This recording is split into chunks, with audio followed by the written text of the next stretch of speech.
أعوذ بالله السميع العليم من الشيطان الرجيم. بسم الله الرحمن الرحيم.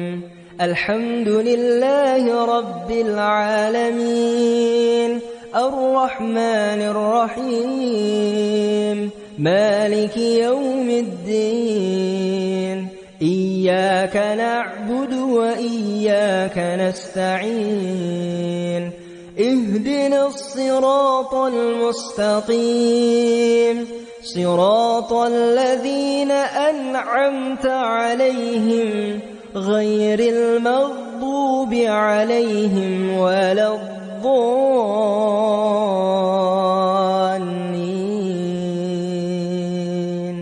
آمين. بسم الله الرحمن الرحيم. ألف لام ميم. ذلك الكتاب لا ريب فيه هدى للمتقين الذين يؤمنون بالغيب ويقيمون الصلاة ومما رزقناهم ينفقون. Bismillahirrahmanirrahim. Assalamualaikum warahmatullahi wabarakatuh. Alhamdulillahi rabbil alamin. Huwallazi arsala rasulahu wa dinil haqq liyudhhirahu 'ala ad-dini kullihi wa kafaa billahi shahida. Asyhadu an la ilaha illallah wa asyhadu anna Muhammadan 'abduhu wa rasuluhu la nabiyya ba'dahu. Faqala Allah ta'ala fil Qur'anil Karim, a'udzu billahi minasy syaithanir rajim. Bismillahirrahmanirrahim. Ya ayyuhan nas qad ja'akum mau'izatun min rabbikum wa shifaa'un lima fis sudur wa hudan wa rahmatun lil mu'minin. Wa qala Rasulullah sallallahu alaihi wasallam, ala innal fil jasadi mudghatan idza salahat salahat jasadu kulluh wa idza fasadat fasadat jasadu kulluh ana wa hiya qalbun. Ibadallah, hamba-hamba Allah dimanapun antum berada, baik alumni Rehab Hati Nagrak Sukabumi, ikhwan dan akhwat fillah rahimakumullah. Seraya mengucapkan syukur alhamdulillah, kita panjatkan puja-puji syukur kita kehadirat Allah Subhanahu wa taala, yang mana pada kajian bagian ketiga dan merupakan bagian terakhir dari rangkaian terapi ruqyah mandiri secara holistik ini.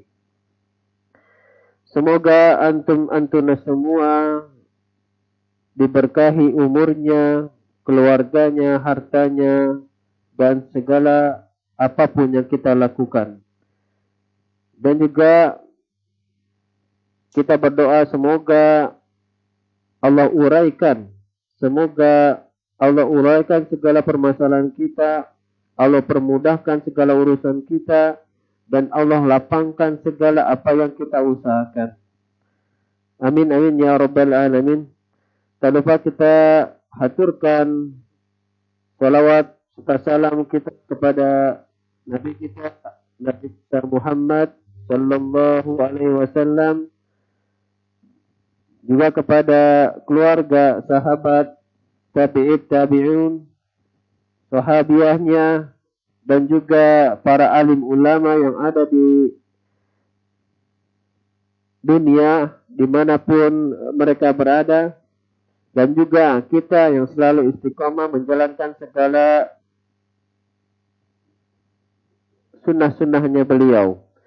Semoga juga apa yang kita lakukan, sunnah yang kita lakukan ini dijadikan kita sebagai golongan Nabi Muhammad sallallahu alaihi wasallam, yang pada akhirnya nanti kita akan dikumpulkan bersama para sahabat-sahabat dan juga yang kita cintai, yang kita harapkan kita nanti bertemu dengan Nabi kita Muhammad sallallahu alaihi wasallam.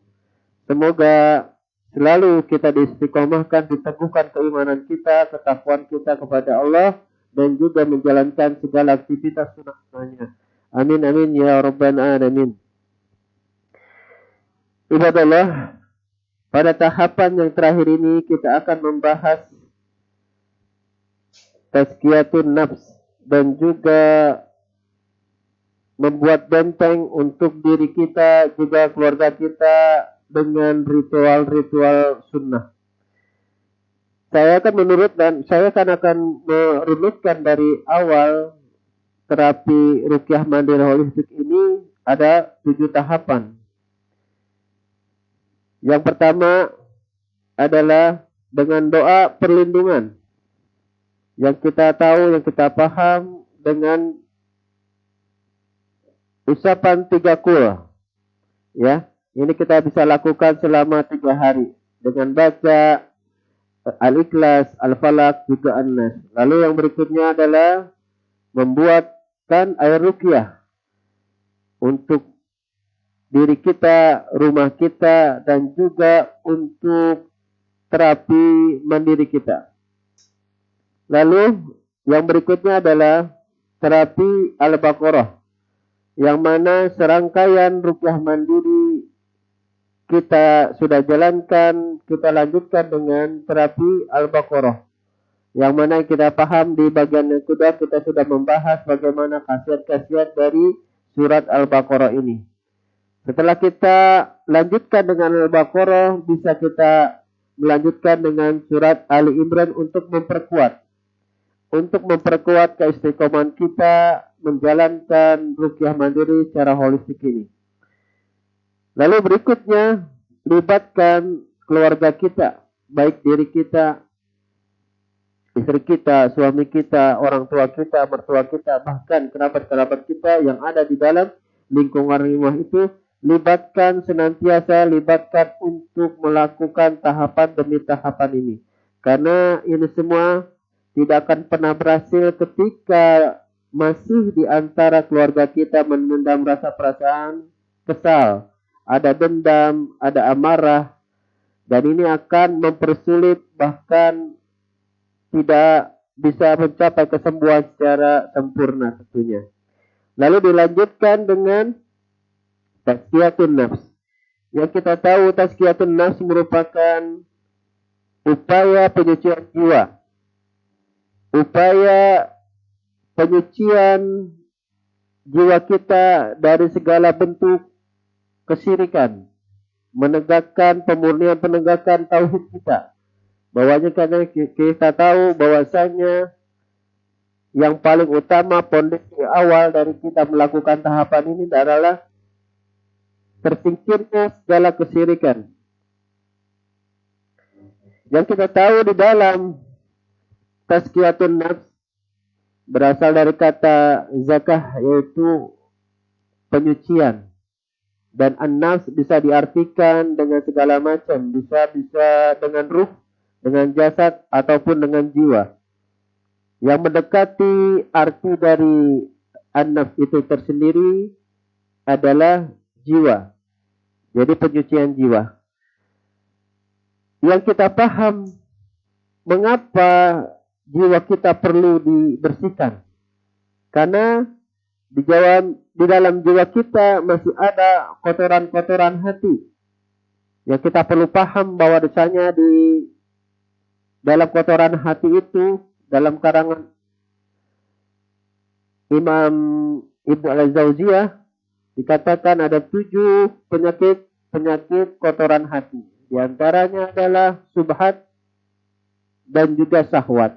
Yang kita tahu bahwasanya kalau orang sudah subhat, sudah ragu tentunya kepada Allah, maka mereka akan menjalankan syahwatnya dengan berbagai kesyirikan. Mereka menganggap bahwasanya apa yang mereka lakukan ini hasil dari sebuah pertolongan dari kaum-kaum yang tidak mempercayai Allah sebagai penyembuhnya. Perlu kita tegaskan bahwasanya di tazkiyatun nafs ini benar-benar materi kita, yaitu rehab hati, merupakan 70% kesembuhannya. Maka dikatakan di mukadimah tadi, saya katakan, ala innal fil jasadi mudghatan idza salahat salahat jasadu kulluh wa idza fasadat jasadu kulluh ala wa hiya qalbun. Ingat, sesungguhnya di dalam tubuh manusia ada segumpal daging, yang mana bila daging itu sehat, maka sehat pula seluruhnya. Dan bila daging itu rusak atau buruk, maka buruk semuanya. Daging itu adalah hati, qalbun. Di sini kalau kita pahami bahwasanya kotoran-kotoran hati ini sangat rentan, sangat menunjang dalam kesembuhan seseorang menuju kesembuhan yang hakiki. Kita harus pelihara, kita harus tetap jaga bahwasanya ketika kita bersubhat, ragu-ragu kepada penyembuhan selain Allah, ini perlu kita pahami bahwasanya wa idza maritu fahuwa yasmin. Jika aku sakit, maka Allah yang menyembuhkan. Ini perlu ditanamkan oleh jamaah-jamaah sekalian. Bahwasanya kalau kita menggantungkan sesuatunya atau kita mengkultuskan bahwa pengobat atau kita peruqyah bisa menyembuhkan, itu adalah salah. Di sini perlunya kita keteguhan. Orang yang menjalankan terapi ini harus bisa memastikan bahwasanya 3 pondasi ini harus ada di dalam pengobatan ini. Yang kita tahu, pondasi kita yang pertama adalah ritual-ritual sunnah. Ini kalau menurut kita jadikan sebuah ring yang ketiga. Kita menjalankan kewajiban-kewajiban kita sebagai muslim adalah ring kedua. Dan inti dari semua itu adalah tauhid. Selalu mengagungkan Allah, selalu Allah lah yang menjadi tujuan kita. Diberikannya kita sakit, dikasihnya kita ujian, diberinya kita cobaan. Ini semua adalah Allah yang maha kuasa yang memberikan segala macam ketentuannya.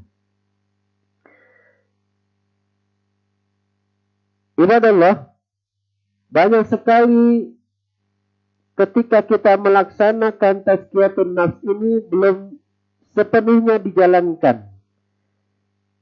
Jikalau kita masih ragu kepada Allah, kita akan jatuh kepada kesyirikan. Jikalau kita ragu kepada apa yang Nabi amalkan, apa yang Nabi tiru, apa yang Nabi contohkan, kita akan melakukan amalan-amalan yang tidak sesuai. Tentunya amalan ini disebut bid'ah. Perlu kita jelaskan bahwasanya kata bid'ah ini adalah amalan yang tidak bersumber atau tidak dicontohkan oleh Nabi Sallallahu Alaihi Wasallam. Makanya kita mengambil kesembuhan dengan jalan ini, tazkiyah ini adalah merupakan kesembuhan yang paling optimal. Dan inti dari semua pengobatan ini adalah tazkiyatun nafs. Kalau kita sudah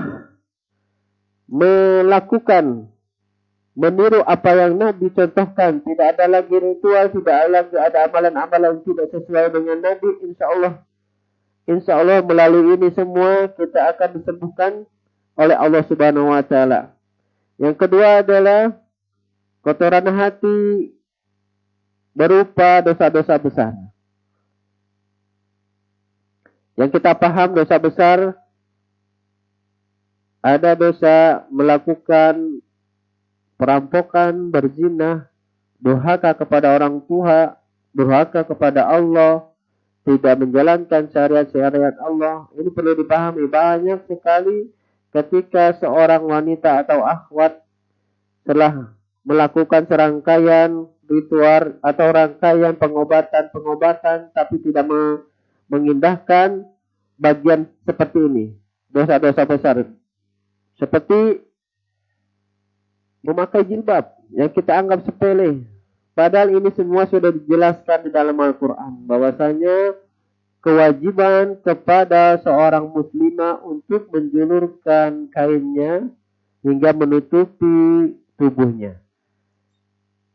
Ini penting sekali bahwasanya kalaupun ini tidak dijalankan, mustahil apa yang kita perjuangkan, apa yang kita lakukan, apa yang kita usahakan untuk mencapai kesembuhan, tidak akan mencapai kesembuhan secara sempurna. Maka perlu diperhatikan lagi bahwasanya hati-hati kepada dosa-dosa besar. Ingat lagi dosa kita kepada orang tua. Ingat lagi dosa kita kepada Allah. Ingat lagi dosa-dosa kita melakukan amalan, melakukan wiridan, melakukan sholat, puasa, atau yang tidak bersebar kepada Nabi, itu adalah sebuah keburukan. Yang ketiga adalah hasad. Penyucian hati terhadap jiwa yang berupa hasad. Ini banyak sekali sering kita menjumpai, kita mengasih PR bahwasanya harus bisa ikhlas ketika ada orang yang menzalimi kita, ketika ada orang yang berbuat tidak baik kepada kita, ketika ada orang yang menganiaya kita, kita masih sepenuhnya belum ikhlas ketika seseorang itu sudah meminta maaf kepada kita. Bahkan kita ada rasa dendam, ingin membalas semua perlakuannya kepada kita. Ingat, sejatinya ketika hasad ini kita pelihara, dendam ini kita pelihara, sejatinya kita telah mewarisi sifat-sifat iblis. Nauzubillah summa nauzubillahi min dzalik. Lalu yang keempat adalah perbuatan syirik. Perbuatan yang menduakan Allah. Perbuatan yang sejatinya ada perantara-perantara selain Allah dalam penyembuhan kita. Seperti halnya ketika kita mendatangi dukun-dukun, orang-orang pintar, dan juga praktisi supranatural. Banyak kalangan kita atau banyak kalangan artis menjadikan mereka-mereka menjadi guru spiritualnya. Ibadah Allah sekalian, ini perlu kita hilangkan. Ini perlu kita hilangkan bahwasanya perbuatan-perbuatan syirik bisa ada di dalam kehidupan kita sehari-hari. Misalnya ada cicak jatuh, kupu-kupu datang di rumah kita, kita mata berkedut atau enggak tangan bergetar dan sebagainya, itu bentuk kesyirikan yang kecil. Yang ini kalau kita masih mempercayai yang namanya, kalau bahasa Sunda bilangnya pamali atau segala macam, ya, dengan rangkaian-rangkaian dibuat sialnya, segala sesuatu ini ada perbuatan syirik yang kalau kita jaga, kita yakini ini akan jadi membesar menjadi kesyirikan yang akbar. Nauzubillah summa nauzubillahi min dzalik. Lalu yang berikutnya kotoran hati adalah hubbud dunya. Kita lihat banyak sekali orang berangan-angan, banyak sekali orang yang memimpikan di 5 tahun, 6 tahun ke depan akan membangun rumah, punya kendaraan, uang banyak, keluarga sejahtera, anak-anak sehat, tapi tidak memperhatikan bahwasanya kehidupan akhirat inilah yang menjadi tujuan dari kita diciptakan di dunia. Hingga kita lupa, bahkan tersesat. Ketika kita sudah cinta kepada dunia, kita tersesat di sini. Tidak tahu jalan pulang. Apa yang mau kita bawa? Padahal kalau kita analogikan, mereka sedang bekerja itu lagi di luar kota. Mereka akan pulang ketika pekerjaannya selesai. Begitupun kita. Kita di sini ditugasi amanah. Wa ma khalaqtul jinna wal insa illa liya'budun. Tidaklah aku ciptakan jin manusia hanya untuk beribadah kepada Allah. Hakikatnya cinta dunia ini telah membutakan bahwa kehidupan akhirat nanti akan kita temui. Bagi kita kaum muslimin tentunya menyadari, ya, bahwasanya dunia ini bukan tempat tinggal kita, melainkan tempat meninggal kita. Setiap kita, bukan saja manusia, baik hewan, tumbuhan, ataupun yang bernyawa, pasti akan merasakan sakit. Kullu nafsin dha'iqatul maut. Setiap yang berjiwa tentunya akan mengalami kematian. Harusnya setiap ada kita menemui orang meninggal dijadikan pelajaran bahwa suatu saat kita akan menemui seperti mereka. kita bisa lihat orang-orang soleh, orang-orang yang tidak taat, orang-orang munafik atau orang-orang fasik yang banyak berbuat aniaya, berbuat keburukan, berbuat kerusakan, meninggalnya seperti apa. Harusnya kita jadikan pelajaran bahwa ini intinya kita semua akan menemui Rabb kita. Dalam jenjang perjalanan kita menuju akhirat, menuju Allah, ada banyak tangga-tangga, ada banyak tahap-tahapan. Dari mulai pertama, kita mengalami alam roh. Yang kedua, kita mengalami alam di dalam kandungan. Yang ketiga, kita mengalami alam dunia. Yang selanjutnya, kita mengalami alam kubur atau alam kematian. Lalu yang berikutnya adalah kita mengalami nantinya alam kebangkitan. Alam pemusnahan. Ya, semua yang ada di dunia ini, semua yang di jagat raya ini akan musnah semua. Setelah itu baru kita akan dibangkitkan. Baru itu kita akan dipertimbangkan, akan dicatat amal, akan ditimbang di timbangan mizan, baru kita akan menuju titian yang paling akhir adalah titian Shiratal Mustaqim. Yang mana itu adalah akhir dari sebuah perjalanan kita menuju dua pilihan. Apakah kita nanti bisa menuju surga Allah atau neraka jahanam yang Allah sediakan, tentunya untuk orang-orang yang syirik kepada Allah, menduakan Allah, tidak percaya kepada Allah, dan juga mungkin kaum-kaum munafik yang senantiasa berlabelkan Islam tapi hakikatnya tidak melakukan apa yang Allah perintahkan. Nauzubillahi summa nauzubillah min dzalik. Ini tahapan yang keenam yang perlu diperhatikan, bahwasanya harus bersihnya kotoran hati kita, kotoran jiwa kita dari segala kotoran. Karena ini yang menunjang dari ruqyah mandiri secara holistik. Lalu yang berikutnya adalah buatlah benteng. Buatlah benteng dengan cara ritual sunnah. Di sini seringkali seseorang melakukan sunnah, terkadang ada slogan bahwasanya menjalankan sunnah itu dikerjakan tidak apa-apa, dikerjakan mendapat pahala, tidak dikerjakan tidak dapat apa-apa. Harusnya kita rubah mindset ini. Dikerjakan dapat pahala, tidak dikerjakan kitanya rugi. Nabi kita Muhammad sallallahu alaihi wasallam senantiasa melakukan amalan-amalan sunnah. Baik dari bangun tidur sampai menjelang tidur lagi. Tidak ada yang terlepas dari amalan-amalan sunnah. Yang kita tahu, Nabi Muhammad, dosanya yang lalu dan dosanya akan datang, diampuni sama Allah, masih melakukan ritual-ritual itu. Mungkin kita atau jamaah sekalian atau saudara-saudara, ikhwan dan akhwatillah, alumni Rehab Hati Negara Sukabumi mengetahui bahwasanya Nabi Muhammad selalu melakukan salat tahajud di sepertiga malam. Bahkan sampai kita tahu kaki beliau bengkak-bengkak. Kita sebagai umatnya harusnya malu. Kesibukan kita apa? Apa yang sudah kita lakukan? Kita jabatan apa? Nabi Muhammad yang kita tahu jabatannya seorang khalifah, seorang nabi, seorang rasul, presiden, pemimpin pemerintahan, komandan pasukan, masih melakukan hal-hal yang dianggap kita sunnah. Tapi Nabi masih melakukan itu semua. Ini bentuk apa? Untuk pembentengan. Bahwa Nabi tahu setiap hari panah-panah setan akan selalu dilesatkan ke tubuh-tubuh manusia. Kalau ritual-ritual sunnah ini sebagai benteng tidak dilakukan, konsekuensinya jangan menyalahkan ketika kita terjadi banyak gangguan.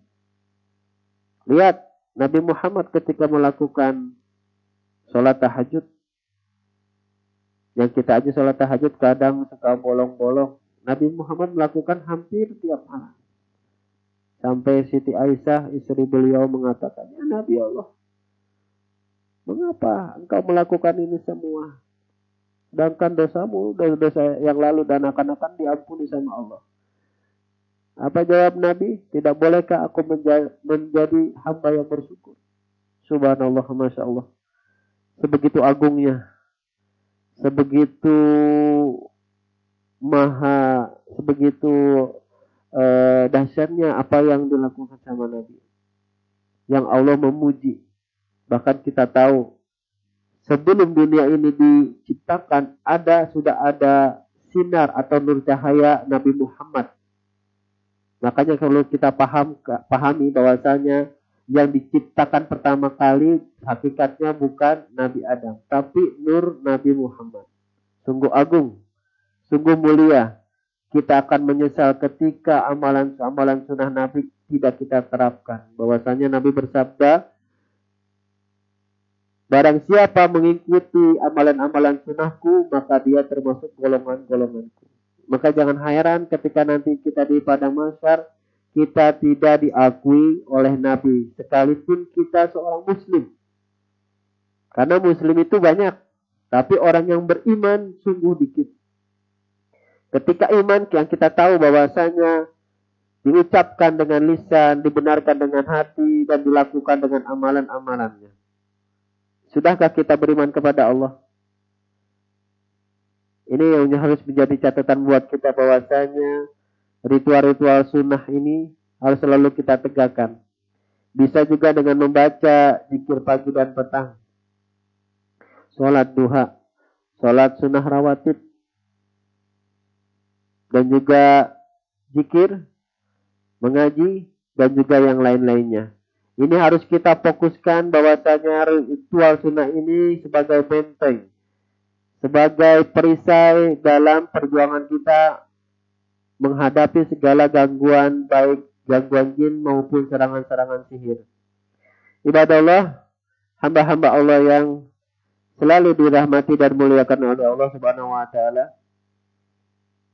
Ritual sunnah ini tidaklah gampang untuk kita lakukan. Banyak rintangan, banyak cobaan, dan juga banyak kadang-kadang yang kita tahu bahwasanya keimanan seseorang bisa naik, bisa turun. Semoga rangkaian dari tahapan-tahapan ini kita selalu istiqomahkan, kita selalu diteguhkan oleh Allah untuk selalu menjalankan, untuk selalu dilaksanakan, untuk kesembuhan kita menuju kesembuhan yang paling sempurna, kesembuhan yang hakiki, yaitu kesembuhan dari Allah Subhanahu wa Ta'ala. Ibadah Allah, perlu dicatat sekali lagi bahwasanya jangan sekali-kali kita meragukan, menyepelekan amalan sunnah ini. Karena ini banyak sekali orang yang enggan melakukan, bahkan susah melakukan amalan-amalan soleh ini. Lakukanlah amalan-amalan yang menurut kita ini biasa saja. Pada hakikatnya ini adalah amalan yang dilakukan oleh Nabi. Biasakanlah melakukan ini semua untuk teman-teman yang menggapai sebuah kesembuhan. Bila kita mengikuti semua amalan-amalan ini, insya Allah, Allah bukakan, Allah hadirkan kesembuhan yang paling sempurna. Ibadah Allah, hamba-hamba Allah, rangkaian demi rangkaian telah kita selesaikan menuju tahapan ruqyah mandiri secara holistik. Saya berharap, saya berdoa, semoga sahabat-sahabat semua dapat menjalankannya. Semoga sahabat-sahabat semua selalu diistiqomahkan sama Allah, selalu menjalankan perintah Allah dan juga mengamalkan amalan-amalan yang seperti amalan Nabi Muhammad SAW. Sekali lagi saya menghimbau kepada para jamaah, ikhwan dan akhwat, alumni Rehab Nagrag Sukabumi untuk bisa menginfakkan sebagian rezekinya untuk pembangunan auditorium atau pesantren kita Rehabati di Ciampea Bogor. Semoga amal jariah dan juga semoga dukungan moral untuk pembangunan auditorium ini yang menurut guru kita terbesar nanti di Asia, kita akan mengkhususkan untuk pengobatan, penanggulangan sihir, gangguan jin dan juga narkotik. Demikian yang bisa saya berikan, semoga bermanfaat. Sesungguhnya kebaikan itu datangnya dari Allah dan juga keburukan datangnya dari saya. Barakallahu fikum wa billahi taufiq wal hidayah. Assalamualaikum warahmatullahi wabarakatuh.